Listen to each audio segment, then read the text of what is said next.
आज ही क्यों नहीं।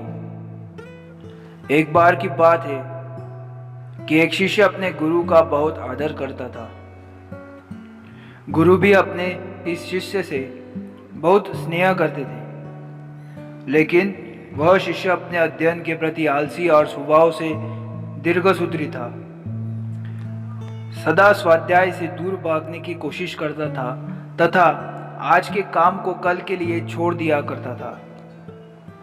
अब गुरुजी कुछ चिंतित रहने लगे कि कहीं उनका यह शिष्य जीवन संग्राम में पराजित ना हो जाए।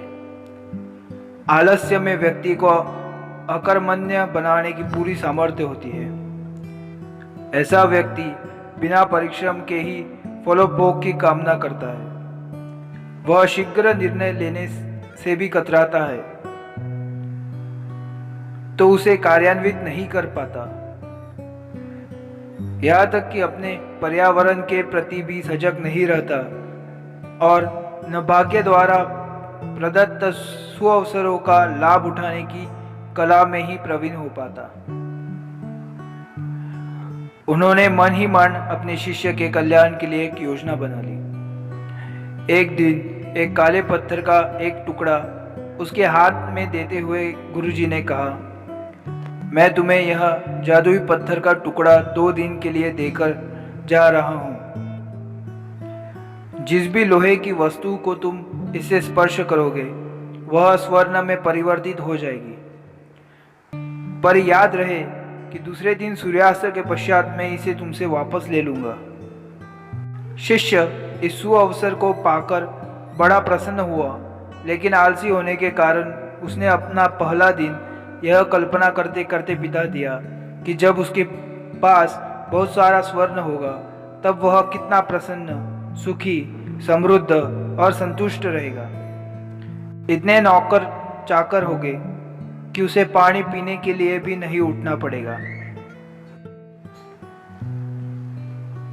फिर दूसरे दिन जब वह प्रातःकाल जागा, उसे अच्छी तरह से स्मरण था कि आज स्वर्ण पाने का दूसरा और अंतिम दिन है।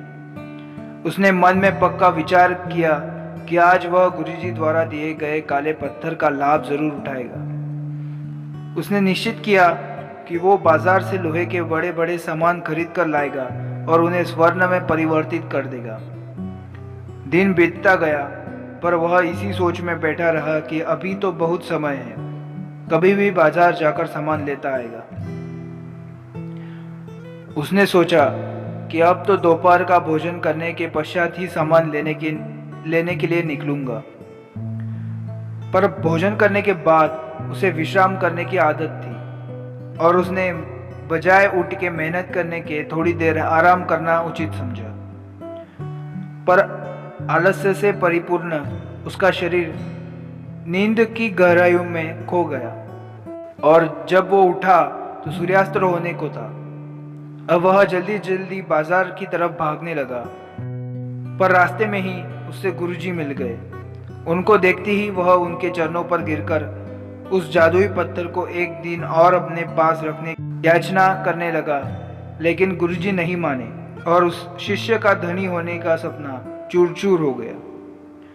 पर इस घटना की वजह से शिष्य को एक बहुत बड़ी सीख मिल गई। उसे अपने आलस्य पर पछतावा होने लगा। वह समझ गया कि आलस्य उसके जीवन के लिए एक अभिशाप है और उसने प्रण किया कि अब वो कभी भी काम से जी नहीं छुड़ाएगा और एक कर्मठ, सजग और सक्रिय व्यक्ति बनकर दिखाएगा। मित्रों, जीवन में हर किसी को एक से बढ़कर एक अवसर मिलते हैं, पर कई लोग इन्हें बस अपने आलस्य के कारण गंवा देते हैं। इसलिए मैं यही कहना चाहता हूँ कि यदि आप सफल, सुखी, भाग्यशाली, धनी अथवा महान बनना चाहते हैं तो आलस्य और दीर्घसूत्रता को त्याग कर अपने अंदर विवेक, कष्ट साध्य, श्रम और सतत जागरूकता जैसे गुणों को विकसित कीजिए। और जब कभी आपके मन में किसी आवश्यक काम को टालने का विचार आए तो स्वयं से एक प्रश्न कीजिए, आज ही क्यों नहीं। धन्यवाद।